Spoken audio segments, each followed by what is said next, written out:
नमस्कार. आजच्या भागामध्ये आपण बघूया. इथे भूमीला आता आधी घडून गेलेल्या गोष्टी आठवायला लागलेल्या असतात, पण तिला कळत नसतं की तिला हे असे प्रकार का आठवतात. तेव्हा भूमी आकाशला म्हणत असते की तुला माहिती आहे आकाश, मला आता काही गोष्टी आहे ना अशा डोळ्यासमोर येतात. मला एकदा मनूसुद्धा जेव्हा बांगड्या भरायचा दिवस होता तेव्हा म्हणत होती, असा विचार कर की एका ठिकाणी आग लागली आहे आणि तू त्या आगीमध्ये आहेस, तेव्हा तुला वाचवायला कोण येईल. तू असा विचार कर. तेव्हासुद्धा मला असं व्हिज्युअल डोळ्यासमोर उभं राहिलं होतं की खूप आग लागली आणि मी मध्येच उभी आहे आणि तू मला वाचवायला आलं आहेस, असं खूपदा मला झालं आहे. तेव्हा इथे आकाशला सुद्धा आठवतं, बऱ्याच वेळा भूमी आगीमध्ये फसलेली असते आणि तेव्हा भूमीचा जीव आकाशने वाचवलेला असतो. आणि तो मग बॉम्ब ब्लास्ट असू दे, नाहीतर मग तिथे मंदिराच्या इथे आग लागलेली असू दे, नाहीतर ऑफिसमध्ये आग लागलेली असू दे, असे खूप प्रकार घडलेले असतात.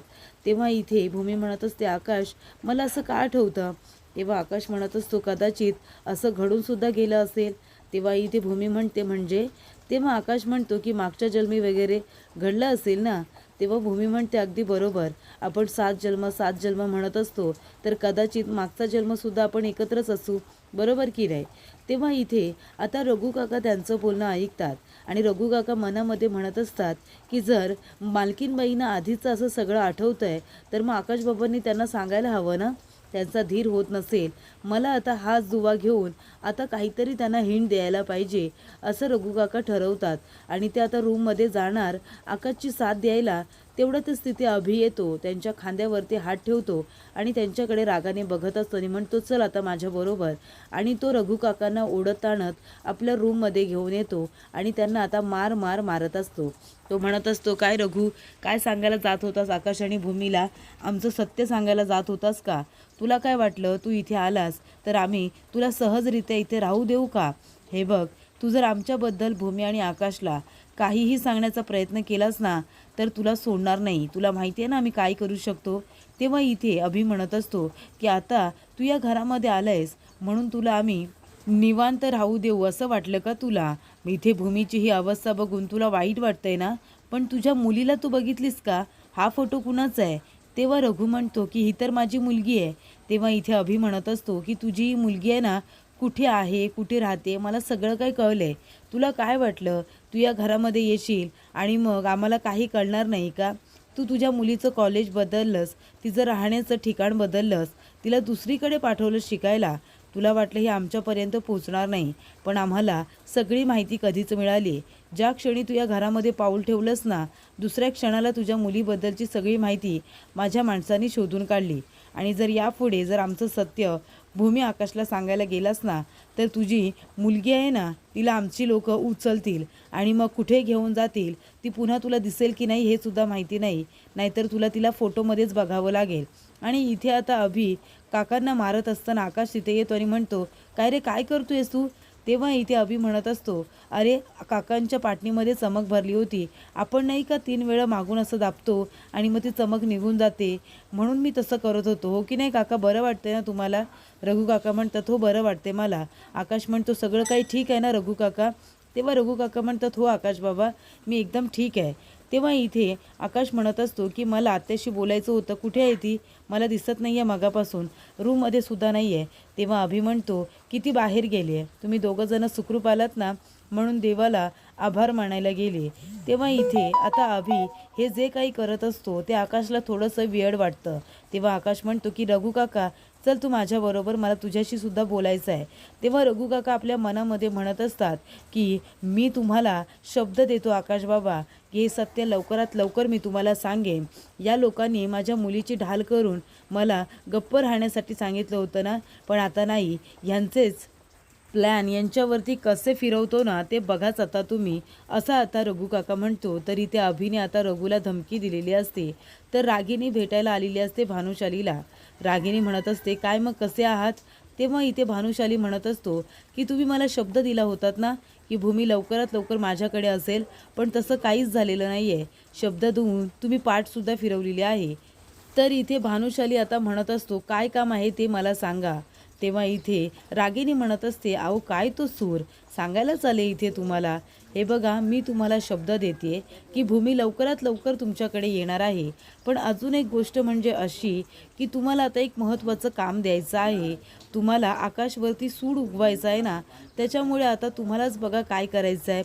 तुम्हाला आता आकाशजवळ जे काही बिझनेसमधले सगळे अधिकार आहेत ना, ते त्याच्याकडून मला काढून घ्यायचे आहेत कायदेशीररित्या. म्हणजे बिझनेसमध्ये त्याची काही इन्व्हॉल्वमेंट राहता कामा नये, त्याच्याकडे कुठले हक्क अधिकार राहता कामा नये असं रागिनी म्हणत असते. आणि आता कायद्यातले खाच खळगे हे फक्त तुम्हालाच माहिती आहेत ना. तेव्हा भानुशाली म्हणत असतो की चला, आता मला तुम्ही ही संधी दिली आहेत ना, तुमच्यावरचा सगळा राग माझा आता गेलेला आहे. आता आकाशला कसा धडा शिकवायचा ते सगळं माझ्याकडे राहिलं. तेव्हा इथे भूमी येते आणि म्हणत असते, काय मग मनू मॅडम, काय करताय तुम्ही? खूप काम करताय घरातलं. तेव्हा इथे मनू आता पुन्हा भूमीला मिठी मारते. भूमी म्हणते की मनू काय झालंय? अगं आल्यापासून चौथ्यांदा मला बिळकतेस तू, काय झालंय, काही सांगशील का? तेव्हा मनू म्हणत असते, ताई आम्हाला जेव्हा कळलं ना की तू आणि भाऊजी दोघंजणं त्या आगीमध्ये हुरपळून गेलेत, तेव्हा आमची काय अवस्था झाली होती मी सांगू शकत नाही आहे. तुझ्याशिवाय जगणंसुद्धा मी इमॅजिन नाही करू शकत. तेव्हा भूमी म्हणते, अशी वेळच येणार नाही आहे, बघतेस ना तू, आम्ही दोघेही तुझ्यासमोर अगदी सुखरूप उभे आहोत. त्याच्यामुळे आता हा वाईट विचार मनामध्ये अजिबात करायचा नाही. आणि काय म्हणू, मी इथे नव्हते तर माझ्या पाठीमागे घर अगदी व्यवस्थित सांभाळलंस, म्हणजे आजी मला सांगत होत्या. तेव्हा मनू म्हणते की तुझ्या तोंडून कौतुक ऐकून घ्यायचं होतं ना, म्हणून ही सगळी धडपड केली होती. आणि तुझ्याशिवाय मी जगणंसुद्धा इमॅजिन नाही करू शकत ग. तू माझ्या आयुष्यात सगळ्यात जास्त महत्त्वाची आहेस. तेव्हा इथे भूमी म्हणत असते की मला माहिती आहे आणि तुझ्या डोळ्यातलं अश्रूसुद्धा हे सगळं सांगून जात आहेत, पण आता असा विचार अजिबात करायचा नाही. मी आहे ना तुझ्यासमोर अगदी सुखरूप. तेव्हा इथे आता मनू विचार करत असते की जेव्हा भूमी आणि आकाश बाहेर गेलेले असतात तेव्हा पौर्णिमेचा आगाऊपणा खूपच जास्त वाढत गेलेला असतो. पौर्णिमा म्हणत असते की ती भूमी आकाश दोघंजण हनीमूनला गेली आहेत ना, त्या भूमीचं हनीमून योग्य रीतीने होणारच नाही, खूप काही अडचणी येतील बघच तू. तेव्हा इथे आजीने तिच्या कानाखाली दिलेला असतो. तेव्हा इथे पौर्णिमा म्हणत असते की मी आणि अभि आमच्या रूममध्ये जेऊ, तुझ्यामुळे आजीने माझ्या कानाखाली मारली आहे ना, आता मी तुमच्याबरोबर जेवायला नाश्ता करायला बसणार नाही. तेव्हा इथे मानसी म्हणत असते, ताई मला काहीतरी सांगायचं आहे. तेव्हा इथे भूमी म्हणते, सांग ना. तेव्हा मानसी म्हणते, नाही काही नाही. भूमी म्हणते, मनू सांग काय झालं आहे, तुला कोणी काही बोललं आहे का? तेव्हा इथे मनू म्हणते, ताई तू इथे नव्हतीस ना, पौर्णिमेचा आगाऊपणा खूपच जास्त वाढला होता. तेव्हा भूमी म्हणते, काय केलं तिने? तेव्हा मनू म्हणत असते की जे काही घडलेलं असतं ते सगळं आता ती भूमीला सांगते आणि म्हणते की ती आजींबरोबर सुद्धा खूप जास्त उद्धटपणे बोलली होती. तेव्हा इथे भूमी म्हणते की मनू तू काळजी करू नको, बरं झालं ही गोष्ट तू मला सांगितलीस. तिचा आगाऊपणा दिवसेंदिवस खूपच जास्त वाढत चालला आहे. ती स्वतःला खूपच जास्त शहाणे समजते काय? घरामध्ये तर कामं करायची तिला माहितीच नाही आहे. सगळं काही तिला आयतं हवं असतं, पण सगळं तिला हक्काचं आणि अधिकाराचं मात्र कळत असतं. आता बघ मी काय करते ते. तर इकडे आता रघु काकांना आकाश अल्बम दाखवत असतो. तेव्हा आकाश म्हणत असतो की हे बघ काका, मी भूमीला इथे प्रपोज केलं होतं आणि हे आमच्या लग्नाचे फोटो, म्हणजे जुना अल्बमसुद्धा आहे. पण भूमीला काही आठवत नसल्यामुळे मला पुन्हा तिच्याबरोबर लग्न करावं लागलं होतं आणि हे सगळे लग्नाचे फोटोज आहेत. तेव्हा इथे रघु काका म्हणत असतात की आकाश बाबा, तुम्ही त्यांच्याबरोबर परत लग्न केलं ही चांगली गोष्ट आहे. तुम्ही माणूस म्हणून खरंच खूप चांगले आहात. तुम्हाला हा अल्बम मला दाखवावासा वाटतोय, हे सगळं का वाटतंय तुम्हाला? तेव्हा आकाश म्हणत असतो, रघु काका जेव्हा माझी तब्येत बरोबर नव्हती, मी जेव्हा लहान मुलांसारखा वागत होतो, तेव्हा तू माझी जी काही काळजी घेतली होतीस ना, ते सगळं आठवतंय मला. चांगली आई होऊन काळजी घेतली होतीस तू माझी. तेव्हा रघु काका म्हणतात, मग एवढं सगळं केलं, मग मालकीनबाईंना आधीचं आठवण्यासाठी तुम्ही का प्रयत्न नाही केलेत? तेव्हा आकाश म्हणतो की डॉक्टरांनी सांगितलं होतं भूमीच्या डोक्यावरती ताण आला तर तिच्या डोक्यावरती विपरीत परिणाम होऊ शकतो आणि मला ते नको होतं, म्हणूनच तो 1 वर्ष वाया गेला तरी चालेल, पण मला भूमीला कुठल्याही प्रकारचा त्रास होऊ द्यायचा नव्हता. तेव्हा इथे रघु काका म्हणत असतात, पण आकाश बाबा तुम्हीच म्हणालात ना की आता मालकीनबाईंना थोडं थोडं आठवायला लागले म्हणून, मग आता त्यांना या गोष्टीचा त्रास होणारच आहे ना. त्यांना आता वाटणार आहे की नाही ते तळ्यात नाही त्या मळ्यात, त्यांना दोन्ही जग त्यांचे नाही वाटणार. त्याच्यामुळे आता आपण अशी परिस्थिती निर्माण करायला हवी आहे की त्यांना असं वाटेल की हे माझ्याबरोबर आधी का बरं घडून गेलं असेल आणि त्यांना त्या गोष्टी आठवायला हव्यात, नाही तर पुढे जाऊन त्यांनाच त्रास होईल. तेव्हा इथे आकाश म्हणतो, रघु काका तू अगदी बरोबर बोलतोयस, आपण तशी परिस्थिती निर्माण करायला हवी आहे, त्यामुळे भूमीला सगळं काही आठवेल. तर इथे आता पौर्णिमा मोबाईलवरती आता खेळत बसलेली असते.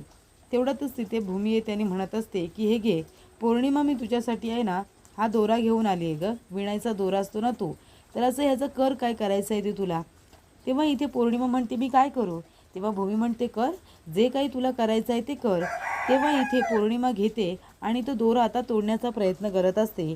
तेव्हा भूमी म्हणते हे काय करतेस तू, म्हणजे मी एवढा छान दोरा दिलाय तुझ्याकडे तर तू तोडायचं बघतेस. तेव्हा इथे मनू म्हणते आपण याच्यापासून फुलं बनवायची होती, विसरलीस का तू. तेव्हा इथे पौर्णिमा म्हणते काय चाललंय काय तुमचं, मला असं वाटतं ह्या मनूनेच तुझे कान भरले असतील ना, तेव्हा तू इथे आलीस मला जाब विचारायला. तेव्हा इथे भूमी म्हणत असते की तिने मला जे काही सांगितलं ना ते कान भरणं नाही म्हणत, जे काही घडलं ते सगळं मला तिने सांगितलं. आणि तू सुद्धा एक गोष्ट लक्षात ठेव पौर्णिमा, हे घर तोडण्याचा अजिबात प्रयत्न करायचा नाही. आणि जर हे घर तोडण्याचा तू प्रयत्न केलास ना तर माझ्यापेक्षा वाईट कोणीच नसेल. आणि आता भूमी पौर्णिमेचा फोन काढून घेते. तेव्हा पौर्णिमा म्हणते की माझा फोन का घेतलायस तू, त्याच्यामध्ये माझे नंबर्स आणि काही पर्सनल फोटोज वगैरे आहेत. तेव्हा इथे भूमी म्हणते तेवढी अक्कल आहे मला, मी काही बघणार नाही आहे, पण फोन तर माझ्याकडेच राहणार. हे घर तोडण्याचा प्रयत्न करतेस ना तू, माणसं तोडण्याचा प्रयत्न करतेस ना, जेव्हा हा फोन तुझ्यापासून दूर होईल ना तेव्हा तुला कळेल की फोनपेक्षा माणसं किती महत्त्वाची असतात ती. आता कर काय करायचं आहे ते. तेव्हा इथे पौर्णिमा म्हणत असते की मला माहिती आहे हिची हिंमत खूपच जास्त वाढत चालली. माझी सासू काही कमी रुबाब दाखवते माझ्यावरती, तर आता ही रुबाब दाखवायला लागली. आजीची ढाल करून खूपच जास्त तू माझा फायदा करून घेतलायस ना, मला खूपच जास्त धाकात ठेवायला बघतेस. आता मीच तिला इमोशनल ब्लॅकमेल करून माझा फोन कसा काढून घेते ते बघच तू.